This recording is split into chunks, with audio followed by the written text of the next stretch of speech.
بص بقى، لو انت بتفكر انك انت تعمل سياحه، انا بتكلم المصريين هنا اهو. طبعا اعمل سياحه داخليه جوه مصر. مصر روعه وتستاهل انك انت تتفسح فيها حته حته. بس لو قررت انك انت تحاول تشوف بلد بره مصر وتروح سياحه، تعالى هنا المغرب الاول.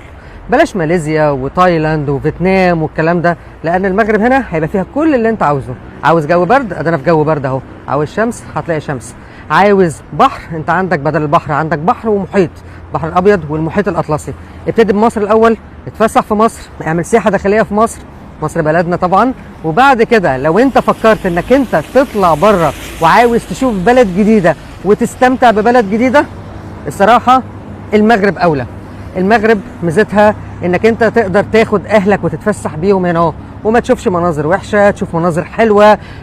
السيدات هنا ليهم احترامهم واحترامهم العالي جدا، الاطفال هنا بيستمتعوا، الناس هنا بتستمتع، البلد جميله، البلد منظمه، شعب جميل جدا، شعب طيب جدا، شعب مضياف لاقصى حد ممكن تتصوره، شعب مبتسم في وشك، شعب بيحب المصريين. ودي حاجه مهمه جدا، ان الشعب ده بيحب المصريين جدا.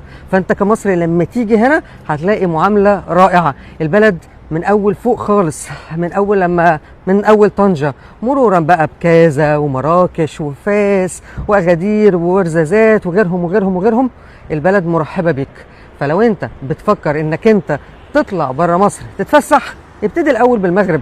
المغرب دولة عربية، بيتكلموا لغة عربية زينا، فيها اماكن رائعة. عاوز خضار هتلاقي خضار، عاوز جبال عليها تلج هتلاقي جبال، عاوز مناظر ما شفتهاش هتلاقي في شفشاوي المناظر روعه جدا.